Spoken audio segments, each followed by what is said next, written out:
Release the Kraken.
Happy whatever day this is, Wednesday, January the 25th.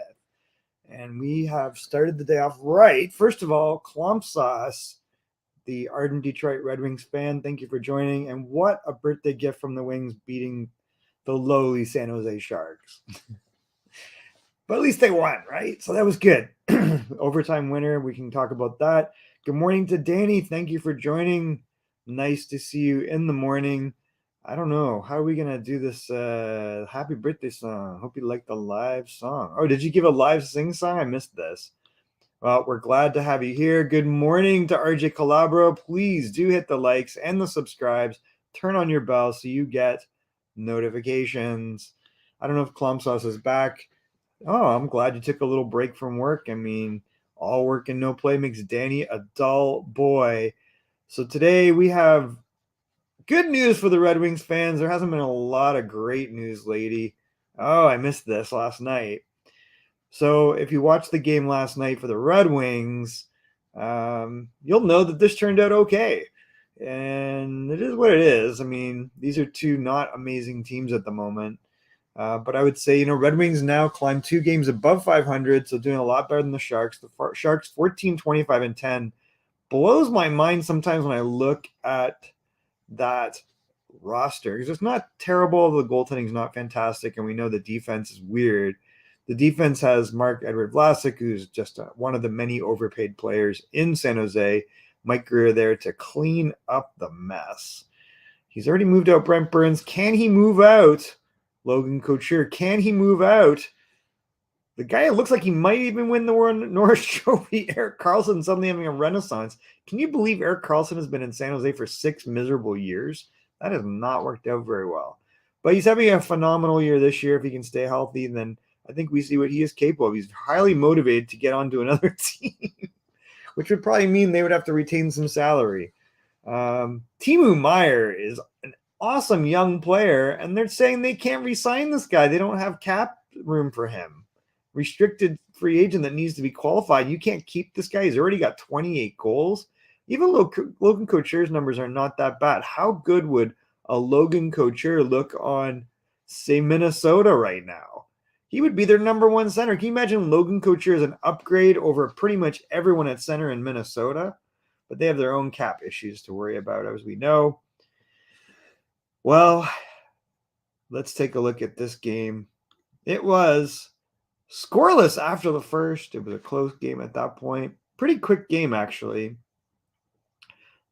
Pretty close on all statistical measures. And then Adam Ernie in the second period gets on the scoreboard, making it 1-0. And then Michael Rasmussen, actually, I think at that point it was 1-0. We should actually look at the proper scoreboard to score this. But I think the big things here, obviously, Red Wings again doing much, much better in the faceoff circle, at least against weaker teams.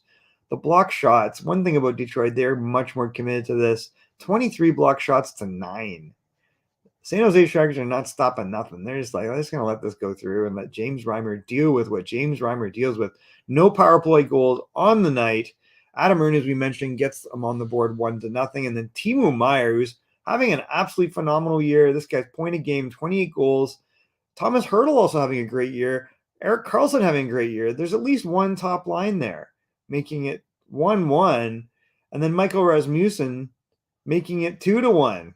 Nice to see Rasmussen score always. I like to see him continue to progress. And then the before mentioned Logan Couture, who another very expensive, probably overpaid by a couple mil. But if you had this guy at like 2 million or 2.5 million less than his current salary, you'd probably be pretty happy because he's got 17 goals on the year, and I think he's got 37 points in 49 games. Not too bad. No goals in the third period. This was James Reimer against, again, Ville Husso. Is there another Detroit goalie? No, apparently not. Not Hellberg, not Nedeljkovic, nobody, but Husso is playing every game. And at some point, you got to think this is not good for him. But we'll see. We know last year he was hurt at one point with St. Louis. I don't know. It's tough to say. Is this a 60, 70 game guy? Like, that's not what you wanted from him. You were thinking 45, 47 games, and you get a guy like Nedeljkovic getting 35 games, but that has just not worked out. Then they go into overtime, and one of the big off-season free agent signings, Andrew Copp, who only scored 4 goals in the season up to this point, gets the overtime winner, and that would be all she wrote. Detroit getting back in the win column, 20 wins, 18 losses on the season, and they move up one spot. So, suddenly they went from 7th to 6th in the standings. You can see they have now 48 points in 46 games, 3 games in hand on the Philadelphia Flyers, who have been playing better of late, but get an overtime loss. But they are 5-4-1 in their last 10, 4-5-1 for Detroit. Do not look now. The New York Islanders are in free fall. And I think I said they wouldn't make the playoffs. I don't think I predicted a free fall. 2 losses in a row. They are 1-6-3 in their last 10, guys. That's rough. And don't fear, because Florida Panthers always have a way of getting back into the loss column. They will get to 500 no matter how much ahead they are. That is just how it's going to work. And then Buffalo Sabres, though, winning their 4th in a row. This is a real yo-yo team. Holy smokes. Up and down. They lose 5, they lose 4, they win 4, they win 5. It's just all over the map.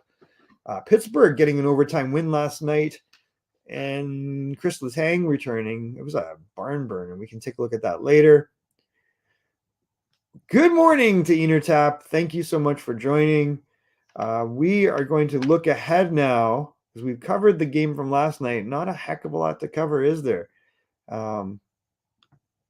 Next matchup, you guys might be more interested in this one. As we know, we are a Detroit and a Montreal channel primarily.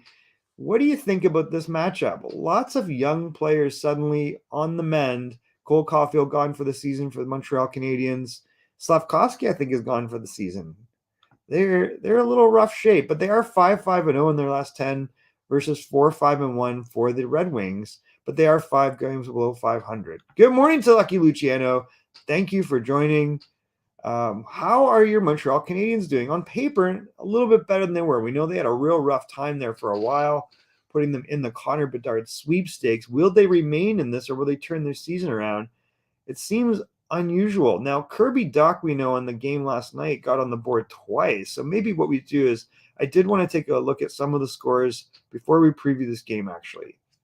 And then we will talk about the upcoming matchup tomorrow night.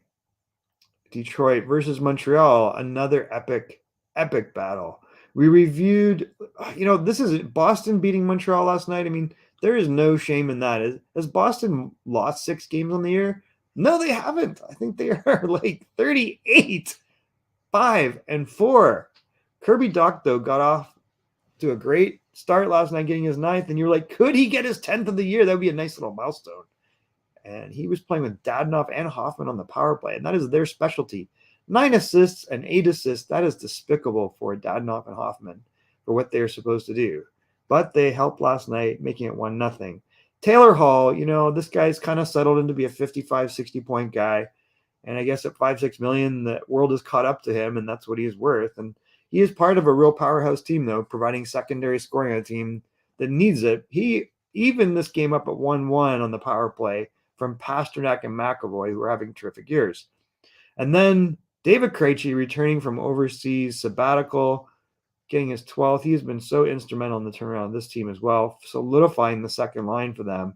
Assist to Zacha, who has recently signed a contract, and Pasternak, who really, really, really, really needs a contract. At that point, it was 2-1 Boston. And then Kirby Dach scoring again, even strength, making it 2-2. How do you guys like Kirby Dach? Now, the other guy to mention here is Justin Barron. So the good news out of this is Justin Barron looked terrible in training camp and went down to the AHL. And, he gets an opportunity to come up. And I think now he has 4 points in 10 or 11 games, which is good news. I thought he was going to be a real good defenseman for them. I really liked that acquisition coming over from Colorado. I thought he was their number 2 defensive prospect over there. Maybe number 1, right shot defenseman. How has he looked so far? You guys tell me, because you watch the Montreal Canadiens a little bit more. The likes stalker. Yes, we do like that. I was talking to you, ENORTAP. Well, thank you. I appreciate ENORTAP suggesting to people to hit the likes and the subscribes. We appreciate that always on the channel. And if you haven't turned your bell on, turn your bell on so you get notified when we go live. It is Wednesday morning. We just previewed, or we were just going to preview Detroit versus the before mentioned Montreal Canadiens. Before we do that, at that point it was 2-2, and then that was kind of the end of it. Patrice Bergeron getting his 18th on the year. I didn't know if this guy was going to play this year, but he's been Mr. Everything along with David Krejci. Pasternak, what the heck? I mean, you just don't have a way to stop him when you are Montreal. A goal and 2 assists last night, so you had 3 points or you get 4. Man, he might have assisted on every goal except the one he scored. 1, 2 assists here, 3 assists here. Wow, 4-point night for Pasternak. Give this man a contract. Holy crow. On the good side, I do like to see Jeremy Swayman getting some success. He had a rough beginning to the year. I do like seeing Justin Barron getting in and getting another assist and getting some reasonable ice time. How has he looked to you? Xhekaj only 10.43. What was going on there? Samuel Montembeault is projected as the goalie versus Detroit coming up when we look at the preview. But this is really a patchwork quilt here. AJ Greer been playing pretty decent, but didn't get very much ice time last night. Craig Smith, you would think they would want to move him off the books because they could use another top player there. I mean, there's lots of guys that might suddenly be in play. So that's kind of interesting. I don't know. There's no shame in losing that team. A barn burner here. What the heck? Pittsburgh 7-6 over Florida in OT. Who didn't score that night? And Chris Letang getting not 1 but 2 goals, including the overtime winner. Everyone says, Coach always says, they shouldn't have signed Malkin. I'm like, what are you talking about? 47 points in 47 games. What do you want from this man? They're on the precipice of a playoff spot. They might pop up if they stay healthy. He's not that far behind Sidney Crosby at 34 assists. So Sidney having a great year, by the way, 57 points in 47 games. But we know overall there's some pretty good scoring going on in the league, which is exciting. Rickard Rakell, how happy is this guy to get out of Anaheim? 18th goal on the season. You really saw his speed and skill, and you just thought, he wasn't going to produce, but that's maybe because he was in Anaheim. He's producing fine in Pittsburgh. And Carter Verhaeghe, I always like this story, 24 goals on a really weird Florida team that I always think should be doing much better. 41 points in 49 games. This guy was a 4th liner on a championship Tampa Bay Lightning team. All the teams going through losing streaks during the course of the season, Boston has avoided this. It's so crazy. They are a model of consistency. But I don't, you don't want to see them peak. Is that what they're doing? Are they just playing at a high level and they're so geared up? The worst thing that could happen here is they go on a losing streak and then they haven't had any adversity all year. This is just 2 guys that are happy to be playing in their last year, but in the end, they got to do it in the playoffs. And Pasternak's a superstar. I mean, do we hear anything about Brad Marchand? What is going on with Brad Marchand? Is Brad Marchand chopped liver all of a sudden? Is he hurt? What is going on with Brad Marchand? I haven't even paid attention because all they do is win. No, he got an assist. The guy's got 45 points in 39 games, so we missed some time, but he isn't even talked about. I said this to Coach in the offseason. Brad Marchand is a franchise player if you go by statistics. Look at his numbers, and if he's a franchise player, what is David Pasternak? They got to pay this guy. He's going to get paid. I don't know. It's a good question. It's hard to predict. You would think they would, but really they have such depth. The acquisitions they've made have just layered in so much depth to this team. Zacha's worked out. They've got the Charlie Coyle playing in the right slot now because Krejci's back. And we so underestimated Krejci's value. He's so understated. Good 200-foot player, just like his compatriot Patrice Bergeron. He's got 12 goals in the season. Bergeron's got 18. It's just crazy. But what you don't want to do, oh, you're talking to yourself. Okay. What you don't want to do is say, well, we better start losing so we can keep winning. Like, that doesn't make sense, right? I think they're just playing at a high level, and they have depth of scoring, and they're getting contributions from a whole bunch of people, and they're not getting contributions from guys that are capable of giving contributions. That's the crazy thing. Like, Craig Smith is not a bum. He's a veteran player with high skill. You could be getting offense from him too. It's just, I don't know. They're just a very well-built team. They're very committed, and they got a coach that's motivated coming back from, a high-profile exit with the Dallas Stars. They got two very good goalies, and the one goal, Olmark's starting to dip a little bit, and Swayman's picking up. So the defense is super, super underrated. It's just a weird setup. I don't love Boston as a team, and they could probably use another body. That's the funny thing. If they got like another excellent player, what would happen? Oh, I misspelled his name. Darn it. You do it once and it remembers you forever and ever. Oof, this computer slows down. Look at Brad Marchand's numbers. 85 points in 68 games, 100 points, 87, 69 points in 53 games, 80 points in 70 games, 45 points in 39 games. This guy's been all Mr. Everything since the 2016-17 season. Even before that, 37 goals. I mean, we just don't talk about him enough. And yet he is not even the superstar this year because David Pastrnak gets 69 points in 47 games. This team has got depth. Krejci, third leading scorer, 39 points. Right up behind him, Patrice Bergeron, Mr. Number One, Mr. Wonderful. Taylor Hall not doing too bad, 31 points in 47 games, kind of on a 55-point pace, but secondary scoring, 31 points from Zacha. This acquisition's kind of worked out. You'd like to see him get more goals, but worked out pretty well. This acquisition, again, you look at Rickard Reichel going to Pittsburgh, 18 goals in the season, big contributor. Hampus Lindholm. Look at Anaheim last year before the Lindholm trade. They were in the playoffs. They were a 600 team at one point. Lindholm, super underrated. This might have been the biggest acquisition at the end of the deadline last year. And Charlie McAvoy, no slouch. He's missed a bunch of games with 30 points in 34 games. Really, if he's playing an 80, all 82 games, is he a 70-point defenseman? Maybe. And that's what the potential you always thought of him is. He's just coming to his prime. Jake DeBrusk turned his career around in Boston. And Charlie Coyle. Like, there's just depth. And even Nick Foligno, to an extent, who was much beleaguered last year, has turned around. And you've seen good games from A.J. Greer. You've seen nothing from Craig Smith. How crazy is that?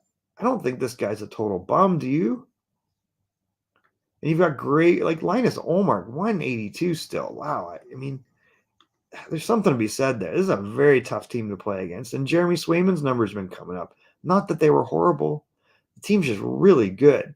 Like, you look at the defense, Lindholm, McAvoy, Grelchek, the Krug replacement, even Connor Clifton carving out a spot here, a smaller mobile defenseman. Derek Forbort's worked out pretty well. And Brandon Carlo doesn't get you points, but he's a big, capable defenseman. And even Jakub Zboril, the guy they picked, one of three players they picked instead of Matthew Barzal, he's playing the NHL at least. So who's going to complain about that? That is a very, very good team. All right, so just going back for a second. Oh, let's not do that. Let's just say We look at 4-5-1 Detroit Red Wings. They're on a 1-game winning streak up against the Montreal Canadiens, who've been 5-5-0. Not that bad, but it's rough. You're missing Slav, so the first overall pick not playing. Cole Caulfield out for the year. Not great news. But Kirby Dach played real well. I like Kirby Dach. Do you guys like Kirby Dach? Are you happy with this acquisition? Ville Husso, he's going to play every damn game, maybe. I'm not sure what's going to happen there. The projected goalies are Husso again versus Montembeault. Man, I just feel like, why are we overusing Ville Husso? Hello, Jose Duarte. Thank you for joining. The man of men, without a doubt. That is impressive. 5 points in his last 5 games for Dach. Same thing for Michael Rasmussen suddenly. I like to see Michael Rasmussen succeed. I'd like to see Kirby Dach succeed. 2 Western Hockey League players that are big guys. One 6'4", one 6'6". One guy's 4th overall. One guy's like 5th or I think 6th overall for Rasmussen in different draft years. Like to see success for both these guys. Andrew Copp getting 2 goals. So this is where they fall down. Like, where's David Perron in this mix? You want David Perron to have 2 or 3 goals in the last 5 games. He's been kind of quiet. Justin Barron, guys, 4 assists in his last 5 games. So this is a good news story. And Josh Anderson a +4. So I don't know what's going on here. That is a tough call. Dallas lost their last game. I am. All right, so you have 2 games left on the month. Montreal, that is a winnable game, but not a slam dunk because Montreal has actually been playing okay despite losing some bodies. I like to see Justin Barron up getting some points. That is good news. Montembeault has actually looked pretty decent. Is he now the number 1 in Montreal? Is Jake Allen hurt, or is he just not playing well? You guys tell me. I have not kept up with this. But Montreal, 7 o'clock Eastern tomorrow night. Friday night, then back-to-back. So if they go with Husso against Montreal, did they go with Husso against the Islanders? The Islanders have won 1 game in their last 10, guys. You think Detroit will kill the Habs? I am not confident of that, I am afraid. I will tell you one thing that is, yeah, he is, ENORTAP, he is still out. Okay, I thought he was hurt. But Montembeault's numbers are pretty decent, and they've been winning a little bit. 5-5-1 is, or I think they're 5-5-0 or something, or 5-4-1, right? If in their, isn't that what we looked at, 5-5-0? So they're it's not great, but it's not, Detroit's 4-5-1, and Detroit's had just some weird games. They've had some really close games, so maybe you're right, but we'll see what happens. I mean, there's not like they played horrible against probably the best team in the NHL, Boston Bruins, last night. The Islanders are in free fall. So that's interesting. That's not what we maybe anticipated. There's another thing that I wanted to look at from last night. What was the game? New Jersey. Big win for New Jersey over a very, very, very, very good Las Vegas team. Andre Palat getting his 4th goal in the year. That is what? Andre Palat. Did we forget about this guy? He's been hurt all year. And now suddenly he's back in January. He has 4 points in his last 5 games, guys. This is a huge addition.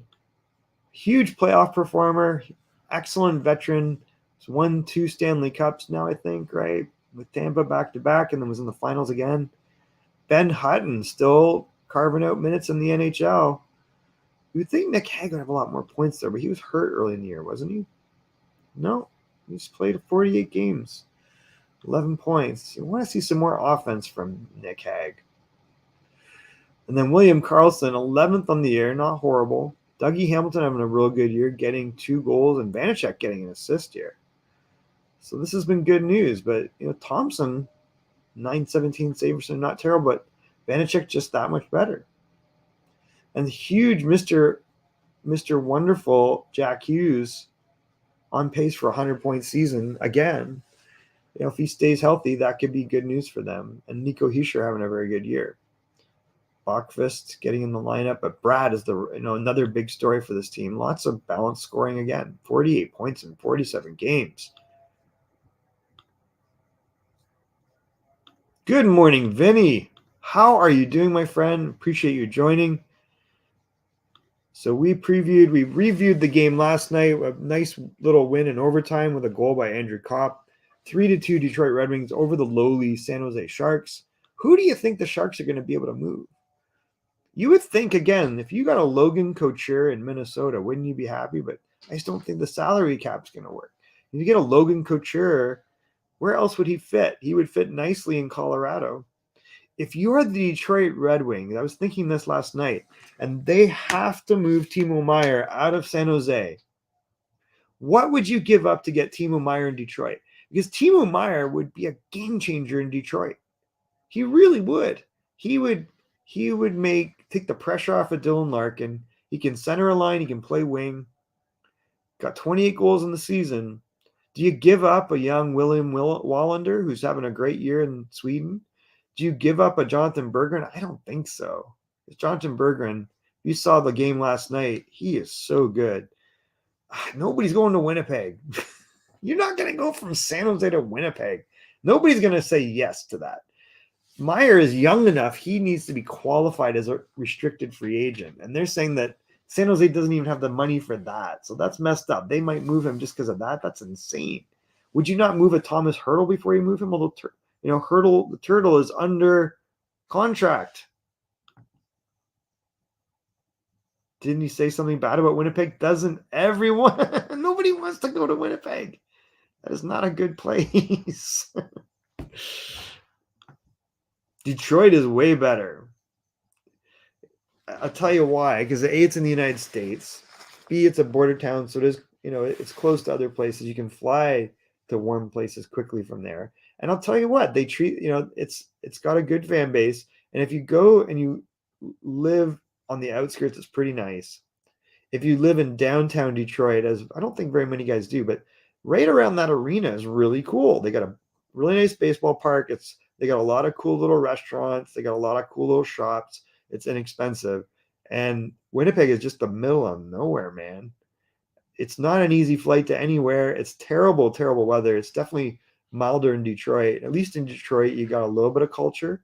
You got some, you got the Fox Theater there. You got the Little Caesars had offices down there. They got some really nice hotels, and you can buy probably a whole damn building for what you could buy a condo for in most markets. So Detroit's not horrible. There's some benefits down there. They got a casino down there, which you don't really want to go into necessarily, but if you're a player, like, it's there. There's some culture there, at least in Detroit. You go outside that downtown area, it's kind of rough, but then you go in the suburb, it's pretty nice. So it's kind of trade-off. It's not perfect weather, but it's definitely not. Well, I mean, that might be a downside having Dan Asham there. Other game, last night that kind of caught my eye. So we had the Tampa Bay win over Minnesota. LA Kings getting a win over the Philadelphia Flyers. Flyers been playing pretty decent, but this Buffalo game, what was the comment? Oh, Vancouver. That's what I was going to say. So the debut of Rick Tocchet, he gets, a pretty easy target in Chicago, and they did not disappoint. The Canucks thumped the Blackhawks 48 shots to 14. Blackhawks, funny enough, 17 block shots to 8. But we know the one comment was that they had a really up-tempo practice in Vancouver. Colin Delia gets the start, only faces like 14 shots against his former team. He's still an .857 save percentage. That's pretty rough. But man, they had 48 shots to 14. You better win, and they did. Kudos to Mrazek facing 47 shots, and they get an empty netter too. I can't remember. Bo Horvat getting a shorthanded goal at the end there. 31 goals in the year for Bo Horvat. Wow. Andrei Kuzmenko, they got to get this guy under contract. 2 goals last night. So against a pretty weak team, they're limping along with that goalie and the defense situation there. I think the goalie would make the defense look a lot better, but hey, man, you're going to get a win if you only give up 14 shots. That's pretty good, 5-2. So Rick Tocchet getting a win in his debut. Whatever. We'll see. 8 block shots. Interesting. That's probably because they had the puck the whole time we're shooting from the looks of it.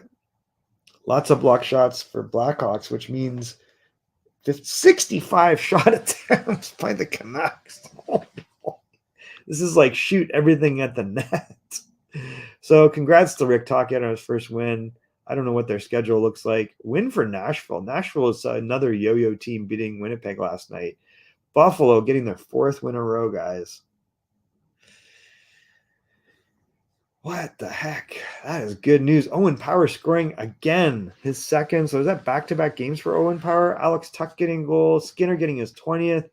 Tage Thompson, 33. And did he get 34? No, he didn't. Jordan Kyrou, 23 goals in the season. Dylan Cousins is 17th. Lots of good news in Buffalo over the last few games. And if Lukonen, how do you say that, gets a win, that is good news. Jordy Binnington, 867 save percentage. Not what you need from him. Definitely need better than that for Jordan. 18 hits to 13 for the Blues. 7 blocks to 5 blocks. Are you even trying? Are you even trying? Is this just an all-possession game? Is that what that was? Nice for Vancouver. Finally, yep, I suspect that if they face a tougher team, it'll be a different outcome. Their goaltending is not great without Thatcher Demko. Don't look now, but Jeff Skinner, 48 points on the year. And you know who's been playing, I think, pretty well lately is Peyton Krebs. I like to see Peyton Krebs have success. Tyson Jost has a job, but never going to be the player that we projected him to be. We all thought he kind of like a 40, 50-point guy at least, but that's just not happening. Think that is written.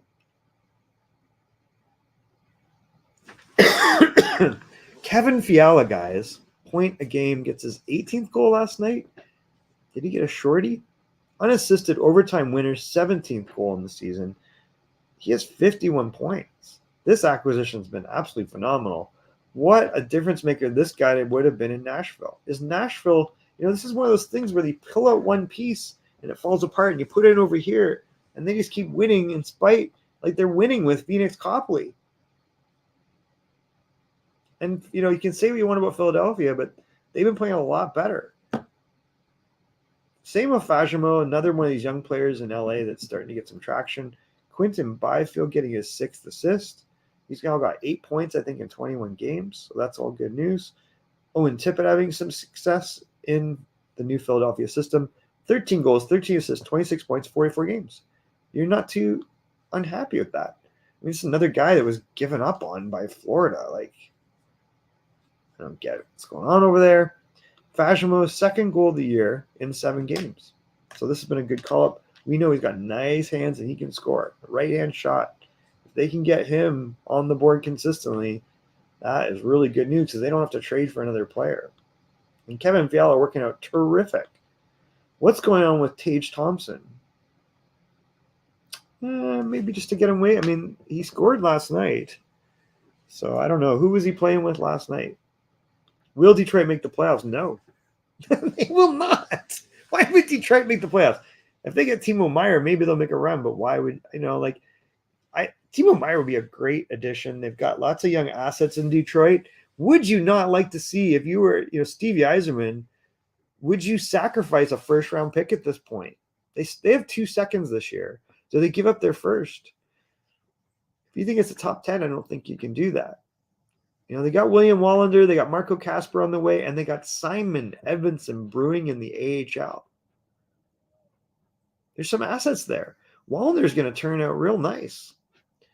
Sebastian Cossa, a little disappointed in that because the other goalie was picked ahead of him. The kid in Minnesota is already ahead of him. Swedish goalie, which is who we would have wanted. But no, they are not going to make the playoffs. Right now, this is Pittsburgh, Buffalo. Washington's in that mix. Florida, I have no faith in whatsoever. They might even drop down. You never know. But without a second goalie and without some extra scoring, Detroit ain't going anywhere. Getting a Timo Meier would give them a legit second-line, first-line center combo between Larkin and Meier. And then you'd have Rasmussen on the third line. You wouldn't have to play Pia Suter. Valeno would be kind of third, fourth line. Good morning to NHL Hockey News Reports. I'm excited to have you here. Please, everyone, hit the likes and subscribes. We are 11 minutes before the hour. We're going to wrap this up pretty quickly here. Please be kind. Agreed. I would give a first, and you would probably have to give more than that. He has 28 goals in the year. He's 26 years old. I think they have to qualify him at 8 million or 9 million or something. So they're saying that San Jose does not have that money. They would have to figure out some way to move out Erik Karlsson while retaining salary. So that would probably retain 4 million, I would think. They would probably have to move out a Logan Couture, maybe retain 2 to 4 million, probably 2.5.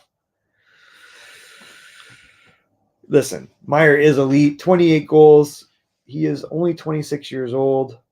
So you've got to give something up. Do you give up a Jonathan Berggren in a first? Because that might be what they ask for. They might ask you for a Simon Edvinsson in a first and someone else. I know I would. You're not getting any established players in that mix. They're not going to take a Philip Zadina. They're not going to take a Jakub Vrana, although he's been scoring a little bit lately. There was some weird rule in the AHL, if you listened to this last night, where overage players can only play so many games, and Detroit made a move to make sure they could keep Vrana, but it was questionable. Because it would have meant Vrana wouldn't have, but he would have had to have sat a game. So they made a move and moved out a couple of players. I don't know if you saw that. It was kind of interesting. Guys. So does Jakub Vrana come back? I am not sure. He has been scoring lately. They seem to indicate they were cutting ties with him by putting him on waivers. And now we've got Tyler Bertuzzi out for Detroit. But big game tomorrow night, Montreal versus Detroit. Who do you got? I think it's a coin flip at this point. Some people are saying that Detroit's going to dominate Montreal. I am not convinced of that. But maybe. Montreal's hurting a little bit. Detroit could really use a much better game from Kubalik and Perron. They need a little more consistency from those two guys. They have not been great of late. Jonathan Berggren is going to be such a great player for this team, I think, guys. Like Jonathan Berggren and Lucas Raymond's getting better and better. He looks so good. He looks like he's faster than he was in the beginning of the year. He's forechecking real well, and when he has the puck, it is like on a string, and he makes some terrific plays. Jonathan Berggren almost made a beautiful play last night that was just tipped off by Logan Couture. Logan Couture would be a player that if you could figure out, there's a lot of teams he would really help. I think this would be like Rickard Reichel getting out of Anaheim. This would be like Hampus Lindholm getting out of Anaheim. This would be like Josh Manson getting out of Anaheim. You put these pieces on other teams. Look how good Brett Burns is in Carolina. Logan Couture on another team would look great. If you had a deeper team and you plug him in, he could be a huge difference maker. Timo Meier would absolutely be a cornerstone. And I could see it, if I'm in Detroit, I'm seriously finding out, can I move pieces to get this guy? Because he would be better than anybody in Detroit right now, wouldn't he? Is he not better than Larkin? He's as good. You have that 1-2 punch, that's pretty good. Shania. Thank you very much. I know it's evening where you are. All right, we are 7 minutes before the hour. We have that big game, Montreal versus Detroit tomorrow night. We will look for that. And we will see you guys. I think tonight is is there a show tonight at 6 or is it 7? I think RJ had indicated that the coach's show might be at 9 Eastern. So yeah, that's 6 Pacific. So just picking out my own time. Thank you, Chanya. I know we've seen you on other broadcasts. I'm happy that you joined us. We always like to see this. It is 9 p.m. Eastern. Tonight is Wednesday. I should be able to join you. Let's just make sure. My calendar is a little wacky today. I'm putting it in my calendar, ENORTAP. I will attempt to join you. Let Coach know that I will join. We will not rely upon Facebook Messenger. I will just show up. And if you guys want me on, I will be on. So I will see you guys tonight. Thank you so much for joining. Love you guys. Have a wonderful day. And we will see you tonight on the Power Play show tonight. Is that what it is? Or the pregame warm-up? I don't know which one it is. But I will be there. I will join and see if I can contribute something exciting. I'm also gearing up and getting ready for my next big scouting event, which is a little ways off, but it'll be in a couple weeks. So that'll be a lot of hockey for me. All right, everybody, have a wonderful day. Thank you for joining, hitting likes and subscribes. We look forward to seeing you tonight on Hockey Nation Live.